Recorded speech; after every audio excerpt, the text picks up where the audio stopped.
Good day, I have a question for you. What is Keynesian economics? But wait, isn't it the reason why you're here? And so I'll answer it for you. Keynesian economics is a macroeconomic theory that describes total economic spending and its effects on output, employment, and inflation.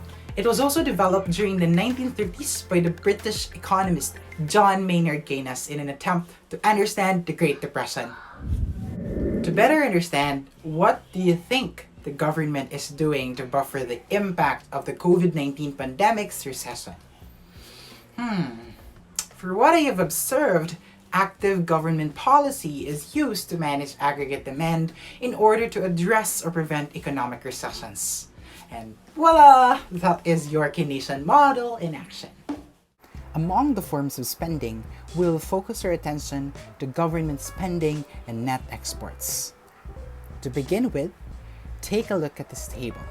Horizontal line G shows a hypothetical government spending, or we refer to this as the autonomous government spending line G, indicating that government spending is independent of the level of real GDP.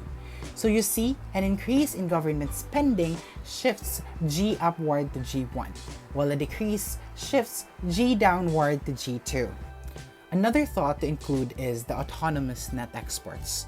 The table below shows that net exports are assumed to be independent of the level of GDP. Horizontal line X minus M sub 1 is negative because imports exceed exports. If exports equals imports, then the net export line shifts upward to X minus M. If exports exceed imports, the net exports line is represented by a positive net exports line X minus M sub 2. In view of the aggregate expenditures model, do you know that a basic Keynesian model is developed to explain what Keynes meant by his famous saying, "In the long run, we are all dead"? So what is aggregate expenditures function? It is a total spending in an economy at different levels of real GDP. The aggregate expenditure function or line can be graphically presented by vertically summing consumption, investment, government spending, and net exports at each level of GDP on the horizontal axis. The aggregate expenditures function, AE, begins with the consumption function, C. Then we add investment, I, government spending, G, and net exports, X minus M. Note that investment, government spending, and net exports are assumed to be autonomous expenditures and are therefore lines parallel to the C line. The slope of the aggregate expenditure line is determined by the slope of the consumption function, which equals the MPC, which is computed as a ratio of change in consumption and change in real GDP. At Y asterisk real GDP, aggregate expenditures equals aggregate income or output real GDP along the 45-degree line AE equal Y. And the economy is in equilibrium. Conclusion, at the equilibrium level of real GDP, the total value of goods and services produced, real GDP Y, is precisely equal to the total spending for these goods and services, aggregate expenditures, AE. So to further explain macroequilibrium, we will be using hypothetical data. For better understanding, allow me to illustrate the relationship between employment, aggregate output and income, real GDP, and aggregate expenditures for our hypothetical economy. Take a look at this table. Real GDP Y is listed in column 1, consumption C is listed in column 2, and investment I in column 3 is an autonomous expenditure of 1 trillion. Government spending G in column 4 is also an autonomous expenditure of 1 trillion. And net exports in column 5 are taken from our previous example. The aggregate expenditures function AE in column 6 is sum of the C plus I plus G plus net exports X minus M, components of aggregate expenditures in columns 2 through 5. Examination of the levels of real GDP in column 1 and the levels of aggregate expenditures in column 6 indicate that an equality exists only at the 5 trillion level of real GDP. All output levels other than 5 trillion are unsustainable macro disequilibrium levels. Consider what happens if business employ only enough workers to produce an output of 1 trillion real GDP. Business managers expect total spending to equal aggregate output at this level of production, but this does not happen. At the level of 1 trillion, aggregate expenditures of 3 trillion exceed aggregate output by an unplanned inventory investment depletion of 2 trillion, listed in column 7. Firms respond to this happy state of affairs by hiring more workers, expanding output, and generating additional aggregate income. As a result of this process, the economy moves toward the equilibrium of 5 trillion real GDP. Thus, the pressure of empty shelves and warehouses drives our hypothetical economy to create jobs and reduce the unemployment rate, not explicitly shown in the model. The reverse is true for all levels of real GDP above the 5 trillion equilibrium level. Now, suppose firms hire more workers and aggregate output is 7 trillion real GDP. At the real GDP disequilibrium level of 7 trillion, unplanned inventory investment accumulation occurs because aggregate expenditures of 6 trillion are insufficient to purchase 7 trillion of output. The result is that unwanted inventories worth 1 trillion remain unsold on the shelves and in the warehouses of business firms. Producers react to this undesirable condition by cutting the rate of output and employment. In this case, real GDP declines toward the equilibrium level of 5 trillion. Jobs are lost and unemployment rises. In conclusion, aggregate expenditures in Keynesian economics pull aggregate output either higher or lower toward equilibrium in the economy, as opposed to the classical view that aggregate output generates an equal amount of aggregate spending. Using these data, let us illustrate a complete aggregate expenditures model that determines the equilibrium level of real GDP by the intersection of the aggregate expenditures and aggregate output and income real GDP curves. Look at this table. Aggregate expenditures AE equal aggregate output Y at the equilibrium level of 5 trillion real GDP. Below the equilibrium level of real GDP, an undesired inventory depletion causes businesses to expand production, which pushes the economy toward equilibrium output. Above the equilibrium level of real GDP, an unintended inventory accumulation causes businesses to reduce production, which pushes the economy toward equilibrium output. In Keynesian theory, the full employment output of 6 trillion real GDP can be reached only by shifting the aggregate expenditure curve upward until the full capacity output of 6 trillion real GDP is reached. Now, let's create another graph applying the concept of spending multiplier. This graph is an enlargement of the spending multiplier process beginning at the point where the economy is in equilibrium at 5 trillion, then an initial increase of 500 billion in government spending shifts the aggregate expenditures line up vertically from AE1 to AE2. After all spending rounds are complete, a new equilibrium is stored at point E1 with a full employment output of 6 trillion. Thus, the 500 billion initial increase in government spending has caused a 1 trillion increase in real GDP, and the value of multiplier is 2. Initial increase in government spending operates through a multiplier, and then a larger increase in aggregate expenditures. You may still have the thought in your mind of what is a spending multiplier. So how do we solve and use it? A spending multiplier is the ratio of that change in real GDP to one initial change in any component of aggregate expenditures, including consumption, investment, and government spending, and of course net exports. As a formula, the spending multiplier equals 1 over 1 minus MPC or 1 over MPS. It could also be presented as a spending multiplier equals to change in equilibrium real GDP over initial change in aggregate expenditures. In the example, we have the spending multiplier is computed as spending multiplier equal to change in Y over change in G, that is 1 billion, 1,000 billion over 500 billion equal to 2.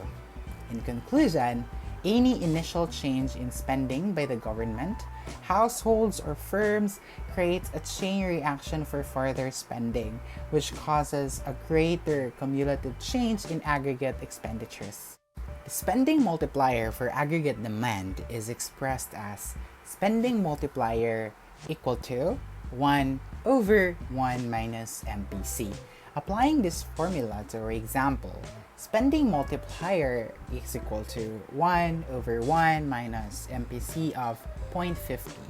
Then equal to 1 over 0.50 is equal to 2. Also, knowing the fact that MPC plus MPS is equal to 1, therefore MPS is equal to 1 minus MPC, hence the above multiplier formula can be rewritten as spending multiplier equal to 1 over MPS. Applying the multiplier formula to our example, spending multiplier is 1 over MPS, so 1 over 1 minus 0.50 is equal to 2. Since MPS and MPC are related, the size of the multiplier depends on the size of the MPC. What will the result be if people spend 80% or 33% of each dollar of income instead of 50%? If the MPC increases, consumers spend a larger share of additional dollar of output or income on each round, and the size of the multiplier increases. Or if the MPC decreases, consumers spend a smaller share of each additional dollar of output or income in each round, and the size of the multiplier decreases. This table lists the multiplier for different values of MPC and MPS. Economists use real-world macroeconomic data to estimate a more complex multiplier than the simple multiplier formula developed in this chapter. Their estimates of the long-run real-world MPC range from 0.80 to 0.90. An MPC of 0.50 is used in the above examples, in the previous examples for simplicity. Why is multiplier important? The multiplier is important in the Keynesian model because it means that the initial change in aggregate expenditures results in an amplified change in the equilibrium level of real GDP. Such inherent instability can mean bad or good news for an economy. The bad news reports, for example, when the multiplier amplifies small declines in total spending from, say, consumer and business manager pessimism into downturns in national output, income, and employment. The good news is that, in theory, macroeconomic policy can manage or manipulate the economy's performance by a relatively small initial change in aggregate expenditures. Now let's talk about recessionary gap, an amount by which the aggregate expenditures curve must be increased to achieve full employment equilibrium. We have options to close recession. It's either through government spending or through a tax cut. First, let's illustrate government spending to close recessionary gap. Take a look at the table. The hypothetical economy begins in equilibrium at point E sub 1 with an equilibrium output of 4 trillion real GDP. With aggregate expenditures of AE sub 1, real GDP will not automatically increase to the 6 trillion full employment output. The 1 trillion deficiency in total spending required to achieve full employment is the recessionary gap measured by the vertical distance between points A and E sub 2. Given a multiplier of 2, an initial increase in autonomous expenditures equal to the recessionary gap works through the spending multiplier and causes the economy to move from E sub 1 to E sub 2 and achieve full employment. Increase in equilibrium output is stated in an expression initial increase in autonomous expenditures multiplied by spending multiplier is equal to increase in equilibrium output. Using the data in our example, 1 trillion times 2 is equal to 2 trillion.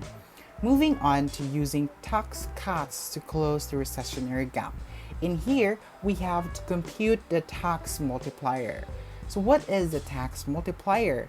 Tax multiplier is a change in aggregate expenditures, total spending, resulting from an initial change in taxes. As a formula, the tax multiplier equals 1 minus spending multiplier.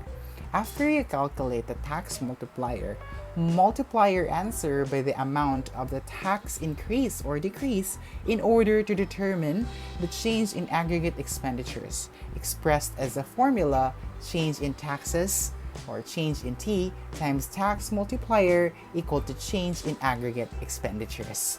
Returning to the example shown before, suppose we wish to calculate the tax cut required to increase real GDP by 2 trillion from 4 trillion to 6 trillion and achieve full employment. Using the tax multiplier formula, tax multiplier is equal to 1 minus 2 is equal to negative 1. Change in tax multiplied to negative 1 is equal to 2 trillion, or change in tax equal to negative 2 trillion. Therefore, in this hypothetical economy, a 2 trillion tax cut will increase GDP by the 2 trillion required to achieve full employment. And now we're down to our last topic, the inflationary gap. Inflationary gap is the amount by which the aggregate expenditures curve must be decreased to achieve full employment equilibrium. Allow me to illustrate. Example: a hypothetical economy begins in equilibrium at point E sub 1 with an equilibrium output of 6 trillion real GDP. Given an initial aggregate expenditures function of AE sub 1, real GDP will not self-correct to the full employment output of 4 trillion. The 1 trillion excess of total spending over the amount required at full employment is the inflationary gap, measured by the vertical distance between points A and E sub 2. Given a multiplier of 2, an initial decrease in autonomous expenditures of 1 trillion causes the economy to move from point E sub 1 to E sub 2, achieve full employment, and cool the upward pressure on prices. Again, the Keynesian prescription is for the central government to take aggressive action and adopt policies that reduce autonomous spending, consumption, investment, government spending, or net exports by an amount equal to the inflationary gap. Note from the analysis in a previous section that the government could cut government spending or use a tax hike or a cut in transfer payments to reduce consumption. Stated as an expression, initial decrease in autonomous expenditures multiplied by spending multiplier equal to decrease in equilibrium output. In our example, the MPC is 0.50, so the multiplier is 2. The actual real GDP of 6 trillion is greater than the potential real GDP of 4 trillion. So the negative real GDP gap is negative 2 trillion. Hence, negative 1 trillion times 2 is equal to negative 2 trillion. To summarize, the Keynesian theory argues that economy is inherently unstable and may require government intervention to control aggregate expenditures and restore full employment. If we assume that real disposable income remains the same high proportion of real GDP, then we can substitute real GDP for real disposable income in the Keynesian model. Investment, government spending, and net exports can be treated as autonomous expenditures.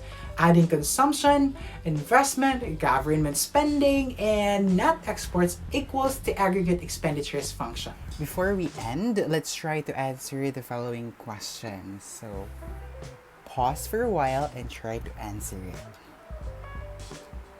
So, assuming that you already paused, take a look at the answers. If you are got it right, then that's awesome and great. If you got it wrong, try again and find out why.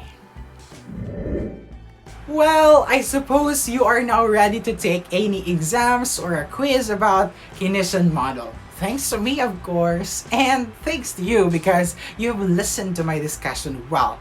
This is Greg Sonard and Yan Salasha saying think positive and God bless you. Goodbye.